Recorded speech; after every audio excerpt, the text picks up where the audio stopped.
International Council for Human Rights, Arbitration, Politics and Strategic Studies. Politics and Strategic Studies. The International Council for Human Rights and Arbitration and Politics and Strategic Studies is an independent research institute and think tank for the study of history and social sciences, with particular emphasis on the applied social sciences. Through its academic and research activities, the ICHRAPS strives to foster communication between Arab intellectuals and specialists in the social sciences and humanities in general, to build synergies between them and their societal and national concerns, to network with Arab and international research centers and think tanks. These intellectual exchanges and interactions will be channeled through the process of research and critique, as well as the development of epistemological and conceptual tools and knowledge-building mechanisms. Moreover, the Center seeks to deliberate Arab societal concerns which call for further research, and to influence the public sphere.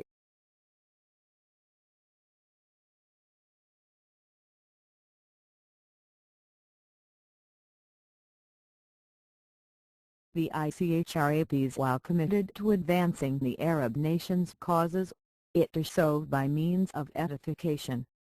It is not only based on the premise that progress does not contradict Arab culture and identity, but also on the fact that progress is not possible without the advancement of society and all its constituent groups, while respecting its historical circumstances, culture and language. Moreover, progress also necessitates the interaction of societies with other cultures. The ICHRAPS's paramount concern is the advancement of Arab societies and states, their cooperation with one another and issues concerning the Arab nation in general. To that end, it seeks to examine and diagnose the situation in the Arab world, states and communities, to analyze social, economic and cultural policies and to provide political analysis from an Arab perspective. It deals with the major challenges faced by the nation: citizenship and identity, fragmentation and unity, sovereignty and dependence, as well as scientific and technological stagnation. Furthermore, the ICHRAPS is concerned with studying the Arab world's relations with its immediate surroundings in Asia and Africa, as well as with American, European and Asian policies that have an impact on all its political, economic and media aspects. The attention paid by the ICHRAPS to the applied social sciences such as sociology, economics, cultural studies and political science does not constitute an obstacle to theoretical issues and concerns. As such, the Center is also concerned with social theories and political thought from an analytical and critical perspective, with particular focus on how such theories and ideas have directly projected themselves on academic and political discourse, which in turn gives direction to studies and specialties on the Arab world and its immediate environs.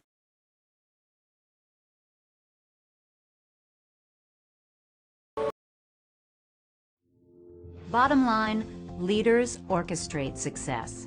Typically, that success is a function of making difficult decisions in complex environments. Beyond that, those leaders have typically demonstrated the ability to surround themselves with talented contributors that collaboratively and strategically evaluate options. By definition, strategic thinking is not planning, and it's not execution. It is a thinking process that enables leaders to continually challenge the status quo in an effort to discover the compelling solutions that are critical to organizational success in today's competitive marketplace.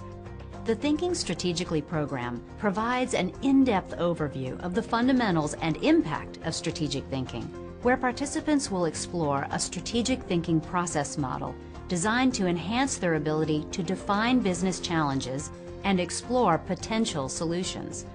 Participants will learn the characteristics of strategic thinkers as well as the barriers to strategic thinking that must be identified and overcome to be able to create valuable solutions that appeal to a bottom line. Leaders orchestrate success. Typically, that success is a function of making difficult decisions in complex environments. Beyond that, those leaders have typically demonstrated the ability to surround themselves with talented contributors that collaboratively and strategically evaluate options. By definition, strategic thinking is not planning, and it's not execution. It is a thinking process that enables leaders to continually challenge the status quo in an effort to discover the compelling solutions that are critical to organizational success in today's competitive marketplace. The Thinking Strategically program provides an in-depth overview of the fundamentals and impact of strategic thinking, where participants will explore a strategic thinking process model designed to enhance their ability to define business challenges and explore potential solutions. Participants will learn the characteristics of strategic thinkers as well as the barriers to strategic thinking that must be identified and overcome to be able to create valuable solutions that appeal to a diverse group of stakeholders. My book is on democracy promotion and conflict-based reconstruction, and it examines US democracy promotion in 3 cases: in Bosnia, in Afghanistan and Iraq, and it looks at those during the Clinton and the Bush administrations. So in the first section of the book, it looks at transition theory, and it looks at the role that transition theory plays in developing the theoretical framework of US democracy promotions projects and programs. So that could be the design of independent judiciary or the independent media. And what it does is that the book, the first section, situates the debate within the one-size-fits-all and the case-specific. So my research concludes that US democracy promotion in these 3 cases was predominantly a blueprint approach which fits within the one-size-fits-all, but there were cases where it did respond to local conditions. So in the second section, the book examines the role that US democracy projects and programs play in leading Bosnia, Afghanistan and Iraq towards a consolidated democratic identity or status. And the conclusions are twofold. First of all, the US democracy programs don't provide sufficient attention to the development of a culture that can support democratic institutions. And that's specifically related to the development of civil society and programs to develop an independent media and so forth.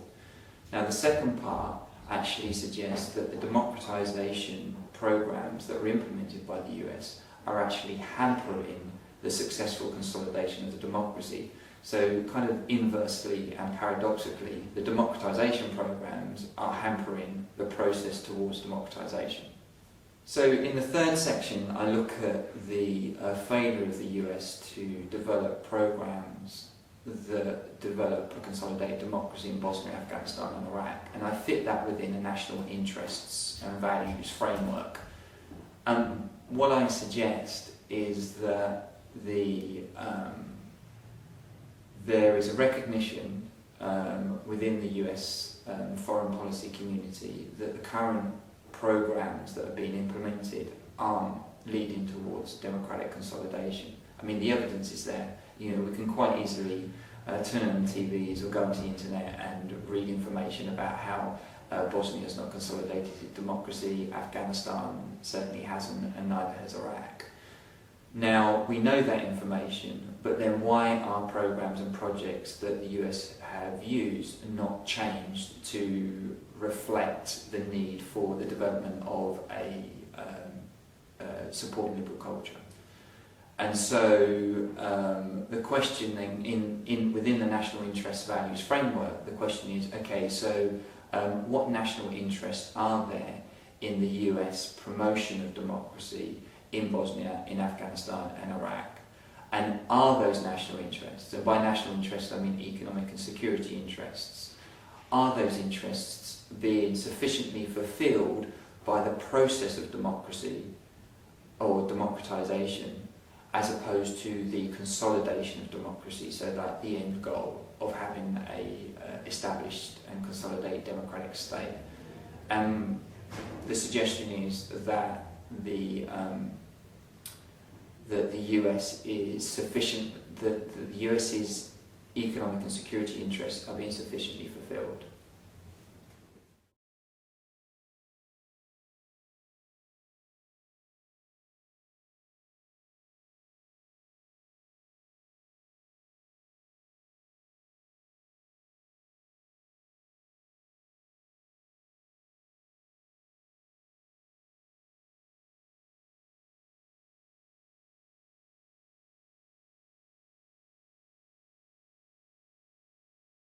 Warfare is based upon deception have entered the lexicon of everyday use in modern societies, whether we know it or not.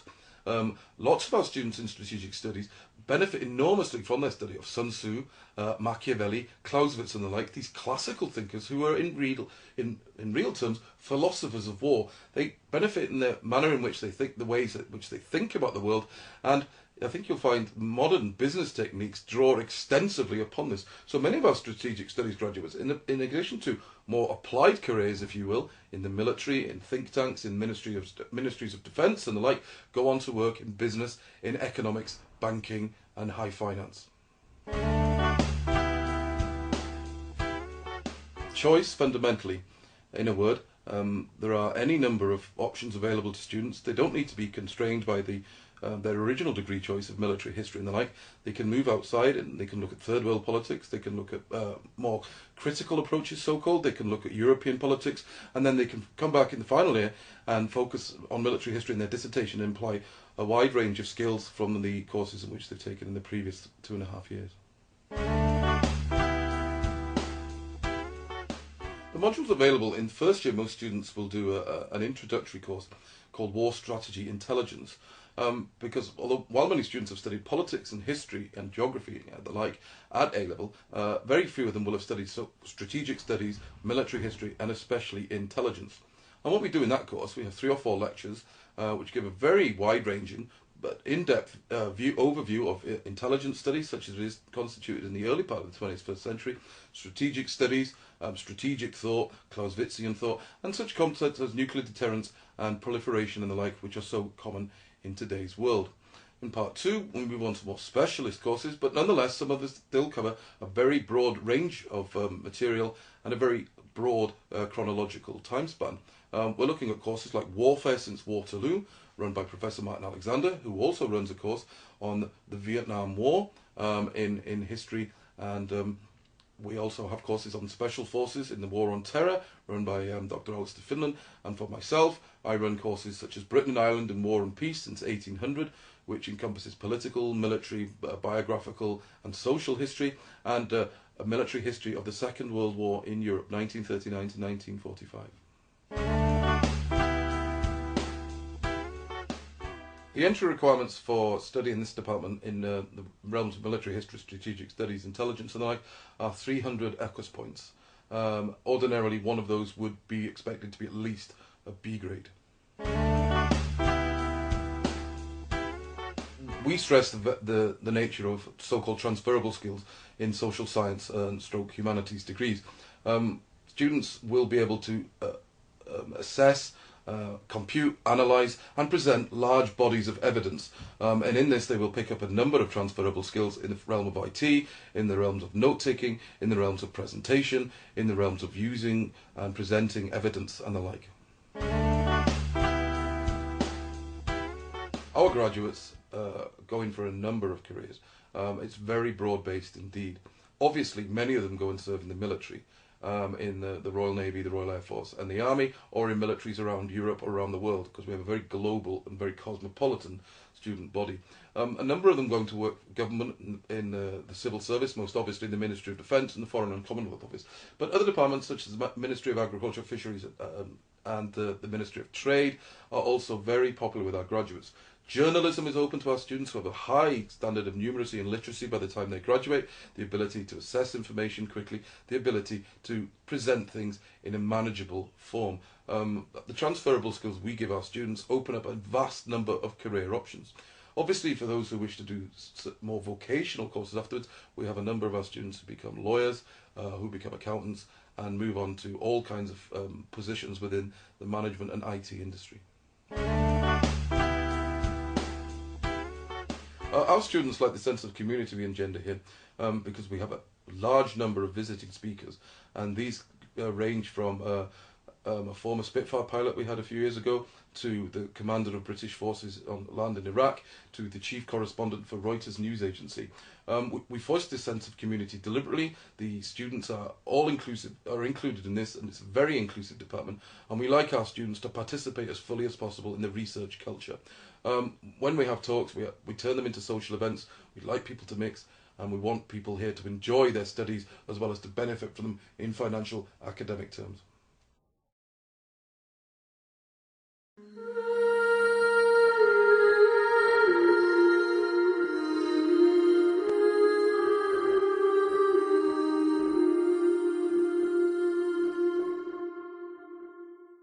What's become of our country? Drug lords win over a few of our local government units. Piracy returns to the South China Sea corridor. The technology of suicide bombing comes to Manila. We lose the island of Mindanao to separatist forces. The Philippines becomes a failed state.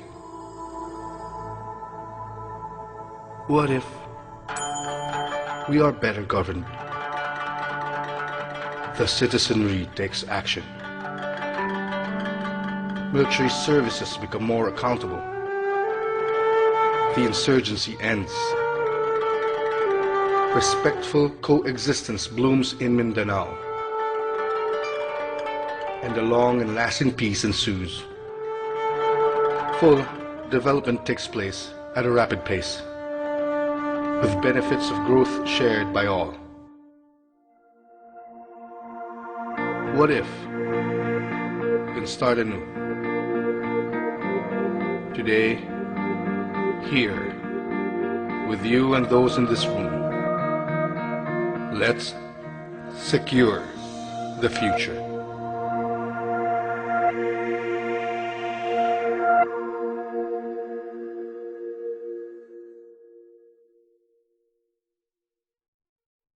International Council for Human Rights, Arbitration, Politics and Strategic Studies.